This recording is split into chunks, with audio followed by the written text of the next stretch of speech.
Long march to certification board সাকিবিয়ানদের খেপিয়ে তুললে ব্যাপারটা খুবই বাজে জায়গায় যায়।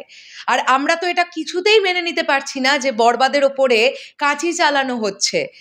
সার্টিফিকেশন বোর্ড কিভাবে কাঁচি চালাতে পারে? তারা তো সার্টিফাইড করবে, তারা তো রেটিং দেবে, তাদের তো কাঁচি চালাবার কোনো রাইট নেই, নিয়ম তো তাই বলে না।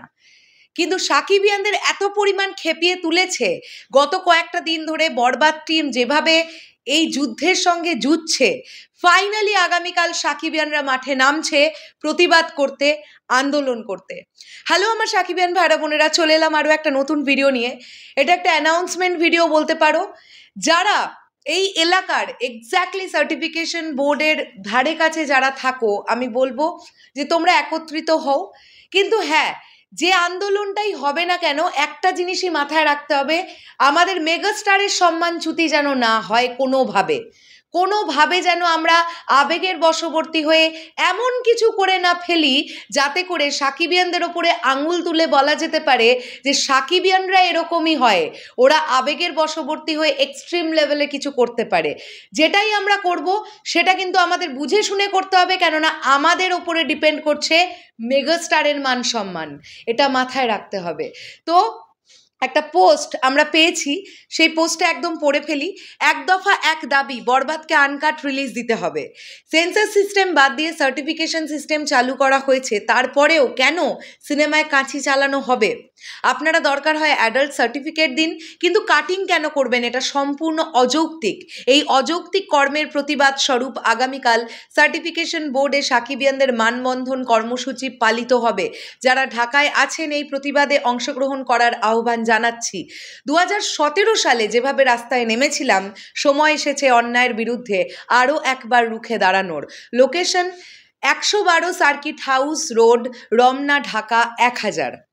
এইটা হচ্ছে, আমরা বুঝতেই পারলাম, সার্টিফিকেশন অফিসের অ্যাড্রেস।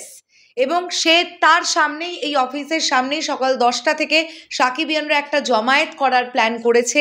এবং আমাদের চাওয়া একটাই, যে আনকাট বরবাদ রিলিজ চাই আমরা।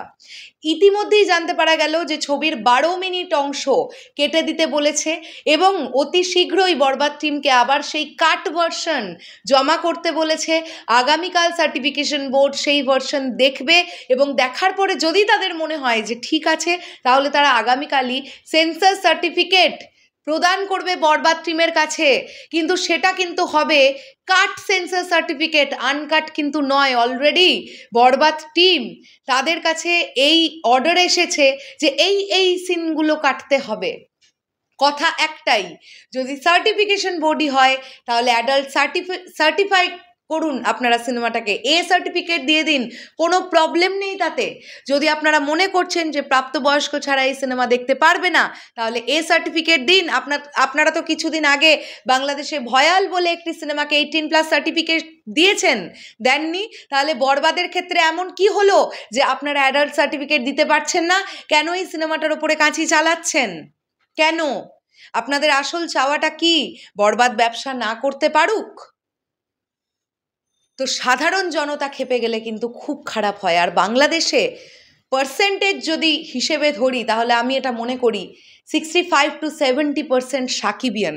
তারা চটে গেলে, তাদের যদি 5%ও ঢাকায় থাকে, সেই জমায়েতটা যদি সার্টিফিকেশন বোর্ডের সামনে হয়, সেক্ষেত্রে কিন্তু ব্যাপারটা খুব একটা ভালো দিকে কি যাবে? ইতিমধ্যে সোশ্যাল মিডিয়ায় কন্টেন্টের পর কন্টেন্ট ভরে গেছে, কন্টেন্টের পর কন্টেন্ট, যে কেন বরবাদকে নিয়ে কাটাছেঁড়া করা হচ্ছে অযৌক্তিকভাবে। যদি সেন্সর বোর্ড হতো, আমাদের এত প্রশ্ন থাকতো না। সার্টিফিকেশন বোর্ড বলেই আমাদের প্রশ্নটা। আপনারা সার্টিফিকেট দিন, আপনারা এ দিন, আপনারা ইউএ দিন, আপনারা ইউ দিন, আপনাদের যেটা মনে হচ্ছে আপনারা সেটা দিন, কিন্তু আপনারা কাঁচি চালাবেন না, আপনারা সিন কাটতে বলবেন না। এটা একটা ভায়োলেন্ট ফিল্ম, এটা একটা ব্রুটাল ফিল্ম। এই ফিল্মটা থেকে যদি ব্রুটালিটি বেরিয়ে যায়, এই সিনেমাটার অনেকটা ক্ষতি হয়ে যাবে। শেষ করলাম ভিডিওটা, দেখা হচ্ছে আবার খুব শিগগিরই নতুন কোনো ভিডিও নিয়ে।